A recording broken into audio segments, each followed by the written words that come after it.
Good morning. On this Saturday of Easter weekend, I'd like to read you a passage from a short story called Babette's Feast by Isaac Dinesen. To back up a little bit, Babette was a famous restaurateur from Paris, France, and she was involved with a side in the French Revolution that did not win. And she had to flee the country by herself and was taken in by a father and his two daughters in Jutland, Denmark. The father was the pastor of a sect, a religious Christian sect, and the sisters were loyal to the father and stayed with him and did not marry. Years have passed and the father passed on, but the congregation is still going and the sisters are keeping the congregation alive. While she was in France, she purchased a lottery ticket, and it's years later, and her lottery ticket finally won her 10,000 francs. And with that money, she decides to host a meal so extravagant, so lavish, that similar to something she would have prepared in her restaurant in Paris. The people in Jutland are very simple people, and they don't realize how extravagant this meal is, except for one person attending, a general, who had, in years earlier, eaten at Babette's restaurant in Paris. This is near the end of the story, and the general is rising after eating this meal, and he makes a speech. This is part 11, General Louwenhelm's speech. "Mercy and truth, my friends, have met together," said the general. "Righteousness and bliss shall kiss one another." He spoke in a clear voice which had been trained in drill grounds and had echoed sweetly in royal halls. Yet he was speaking in a manner so new to himself and so strangely moving that after his first sentence he had to make a pause. For he was in the habit of forming his speeches with care, conscious of his purpose. But here, in the midst of the dean's simple congregation, it was as if the whole figure of General Louwenhelm, his breast covered with decorations, were but a mouthpiece for a message which meant to be brought forth. "Man, my friends," said the General Louwenhelm, "is frail and foolish. We have, all of us, been told that grace is to be found in the universe. But in our human foolishness and short-sightedness, we imagine grace to be finite. For this reason we tremble." Never till now had the general stated that he trembled. He was genuinely surprised and even shocked at hearing his own voice proclaim the fact. We tremble before making our choice in life, and after having made it, tremble again in fear of having chosen wrong. But the moment comes when our eyes are opened and we see and realize that grace is infinite. Grace, my friends, demands nothing from us, but that we shall await it with confidence and acknowledge it in gratitude. Grace, brothers, makes no conditions and singles out none of us in particular. Grace takes us all to its bosom and proclaims general amnesty. See, that which we have chosen is given us, and that which we have refused is also and at the same time granted us. Aye, that which we have rejected is poured upon us abundantly. For mercy and truth have met together, and righteousness and bliss have kissed one another. The brothers and sisters had not altogether understood the general's speech, but his collected and inspired face and the sound of well-known and cherished words has seized and moved all hearts. In this way, after 31 years, General Louwenhelm succeeded in dominating the conversation at the dean's dinner table. Of what happened later in the evening, nothing definite could be stated here. None of the guests later on had any clear remembrance of it. They only knew that the rooms had been filled with a heavenly light, as if a number of small halos had blended into one glorious radiance. Taciturn old people received the gift of tongues. Ears that for years had been almost deaf were open to it. Time itself had merged into eternity. Long after midnight, the windows of the house shone like gold, and golden song flowed out into the winter air. The two old women who had once slandered each other now in their hearts went back a long way, past the evil period in which they had been stuck, to those days of their early girlhood when together they had been preparing for confirmation and hand in hand had filled the roads round Berlevag with singing.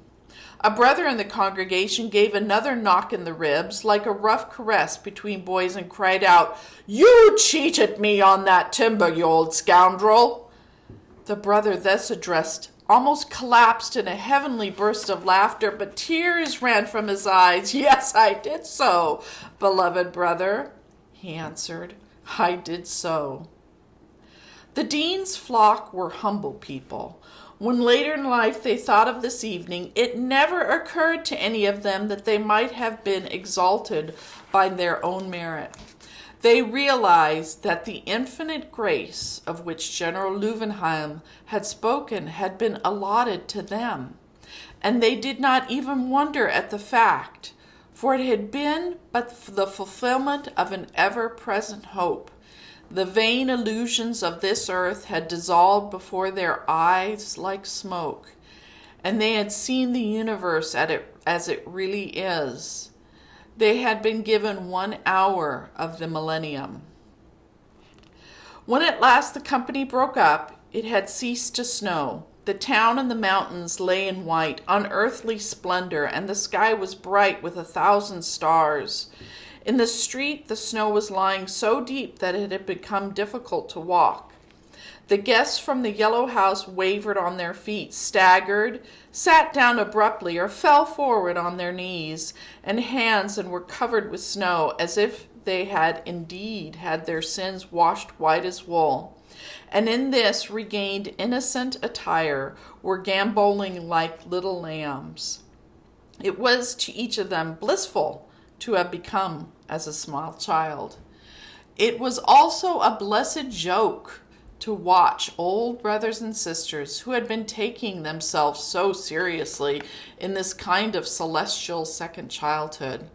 They stumbled and got up, walked on or stood still, bodily as well as spiritually, hand in hand, at moments performing the great chain of beatified lanciers. "Bless you, bless you, bless you," like an echo of harmony of the spheres rang on all sides. Martine and Philippa stood for a long time on the stone steps outside the house. They did not feel the cold. "The stars have come nearer," said Philippa. When Martine and Philippa locked the door, they remembered Babette. A little wave of tenderness and pity swept through them. Babette, alone, had no share of the bliss that evening. So they went into the kitchen, and Martine said to Babette, "It was quite a nice dinner, Babette." Their hearts suddenly filled with gratitude. They realized that none of their guests had said a single word about the food. Indeed, try as they might, they could not themselves remember any of the dishes that had been served. Martine bethought herself of the turtle. It had not appeared at all, and now seemed very vague and far away. It was quite possible that it had been nothing but a nightmare. "You are going back to Paris?" Martine exclaimed. "No," said Babette. "What will I do in Paris? They have all gone. I have lost all my friends, mesdames."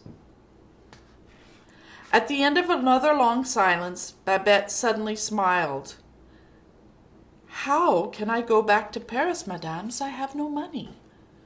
"No money?" the sisters cried, as with one mouth. "No." "But the 10,000 francs?" the sisters asked in a horrified gasp. "The 10,000 francs have been spent, mesdames," said Babette. The sisters sat down for a full minute. They could not speak. Philippa's heart was melting in her bosom. It seemed that an unforgettable evening was to be finished off with an unforgettable proof of human loyalty and self-sacrifice. "Dear Babette," she said softly, "you ought not to have given away all you have had for our sake." Babette gave her mistress a deep glance, a strange glance. Was there not pity or even scorn at the bottom of it? "For your sake," she replied, "no, but for my own." She rose from the chopping block and stood up before the two sisters. "I am a great artist," she said. She waited for a moment. "I am a great artist, mesdames." Again, for a long time, there was deep silence in the kitchen. Then Martine said, "So you will be poor now all your life, Babette." "Poor?" said Babette. She smiled as if to herself. "No, I shall never be poor. I told you I am a great artist, and a great artist, mesdames, is never poor. We have something, mesdames, of which other people know nothing." Through the world there goes one long cry from the heart of the artist. Give me leave to do my utmost," said Monsieur Papin. Philippa went up to Babette and put her arms around her. She felt the cook's body like a marble monument against her own, but she herself shook and trembled from head to foot. For a while she could not speak, and then she whispered, "Yet this is not the end, I feel, Babette, that this is not the end. In paradise you will be the great artist that God meant you to be."